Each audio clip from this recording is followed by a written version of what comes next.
आता, internal notice notification में नहीं आता है। ये इंटरनल नोटिस जो भेजा गया तो वहीं के कर्मचारी क्या किए, एक से दूसरे को मोबाइल पर भेज दिए और उससे तीसरा, तीसरे से चौथा, इसी तरह से वायरल हो गया। जैसे बीपीएससी एग्जाम कंट्रोलर ने प्रिंट वाले को भेजा और प्रिंट वाले ने किसी और को भेजा, इसी से फिर वायरल हो गया जो कि एग्जाम में क्वेश्चन आउट हो गया, जो बीपीएससी में हुआ था, है ना, जिसमें बहुत बड़े धर्माधिकारी जो हैं वो बिहार से ट्रांसफर होकर गुजरात चले। नाम लेना उचित नहीं है, आप लोग समझ लीजिए, ठीक है कि नहीं। आइए साहब, तो इसीलिए ये इंटरनल नोटिस है और ये इंटरनल नोटिस व्यवस्था संचालन के लिए थी, जिसमें परीक्षा कंडक्ट करने के बारे में बताया गया था कि अलग अलग जिलों में 51 केंद्र स्थापित करना है। उस केंद्र की विधि व्यवस्था की जांच करके उस जिले के जिला अधिकारी किसको सौंपे, विद्युत विभाग को उसका पूरा जानकारी सौंपे कि हाँ सारी व्यवस्था उचित है, यहाँ परीक्षा करवाई जा सकती है, विधि व्यवस्था संचालन में दिक्कत नहीं आएगी। जब वहां से रिपोर्ट आ जाएगा, रिपोर्ट आने के बाद तो वहां का सर्वर इस सबको टेक्निकली जांच किया जाएगा।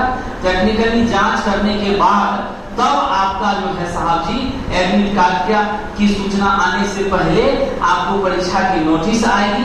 परीक्षा की नोटिस के साथ एडमिट कार्ड डाउनलोड की सूचना रहेगी और तब जाकर के आपकी परीक्षा होगी। तो आप ये मान लीजिए कि नवंबर महीने में आपकी परीक्षा नहीं हो रही है, आपकी परीक्षा दिसंबर महीने में निश्चित रूप से होने जा रही है, ठीक है। ये भी बात आप माइंड में बिठा लीजिए, ठीक। और दूसरी जो सबसे बड़ी समस्या है वो समस्या ये है, हो सकता है इसका निदान हो जाए कि परीक्षा कंडक्ट कराने का काम जो मेरे व्यक्तिगत अनुमान में आ रहा है वह निजी एजेंसी ही करने वाली है। टीसीएस के खाते में यह परीक्षा जाने की संभावना 0% हो गई। समझ गए? इस परीक्षा का कंडक्शन लोकल एजेंसी के द्वारा ही होने की संभावना 99.99999 हो चुकी है। समझेंगे ये बात है। और उम्मीद करते हैं कि कुछ भी नकारात्मकता नहीं होनी चाहिए, क्योंकि सरकार को 25 में दोबारा सत्ता में आने का यदि लोभ है तो ऐसी नकारात्मकता की संभावना कम है। और ऐसी स्थिति में आप जो सोचेंगे कि हमको खाली हल्का प्रश्न पूछेगा, खाली कठिन पूछेगा, ये सोचना गलत है। आपको हल्का, मीडियम, कठिन तीनों तरह के प्रश्नों को प्रैक्टिस करते चलना है विद्यार्थी जी। जिन बच्चों का 25 तारीख से लेकर 29 तारीख के बीच में असिस्टेंट लोको पायलट का एग्जाम है, वो सभी छात्र क्या करें तो सीबीटी 1 पर अभी 15 दिन पूरा ध्यान दे दें, ठीक है। क्योंकि सीबीटी 1 में अगर आप 50-52 तक स्कोर कर रहे हैं तो आपका ये बैरियर पार हो जाएगा।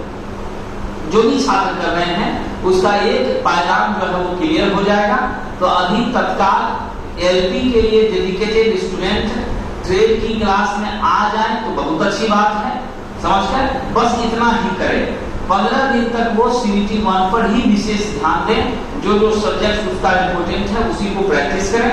टीसीएस ले रही है इसलिए प्रीवियस क्वेश्चन को तो कमांड कर ही ले, बार बार रिवीजन करें, सिर्फ रिवीजन करें, नया कुछ पढ़ने का प्रयास नहीं करें। जो आपसे आ रहा है वो छूटे नहीं, ये ध्यान रखें। और नेगेटिव करने से बचें। ये 2 चीज का रास्ता अपनाइए। अब बाकी क्लास आ जाइए, यही काफी है। जैसे सीबीटी 1 खत्म हो जाता है 24 घंटा समय इसी पर लगा दीजिए, क्योंकि सीबीटी 2 से पहले ये परीक्षा गारंटी होने जा रही है। दिसंबर में इसकी संभावना 100% मानकर चलिए प्रबल हो चुकी है, ठीक है। तो मोटा मोटी इस परीक्षा में आपके पास 20 दिन है कि 1 महीना है कि 1.5 महीना है कि 15 दिन है, ये कहना अभी मुश्किल है। समझते? यानी यह परीक्षा भी आपके कंठ पर ही आ चुका है। इसीलिए आप बैलेंस बना के पढ़िए। जो बच्चे सिर्फ बीएसपीएससीएल में हैं वो तो जी जान लगा के पढ़िए, ठीक है। और जो दोनों जगह हैं वो अपना समय को बांट लीजिए। इसमें सिर्फ क्लास आइए ये काफी है, बाकी घर में रिवीजन करके रहिए, ठीक है। चलिए साहब, तो जो बेसिक बात थी वो हम लोगों ने चर्चा कर लिया। अब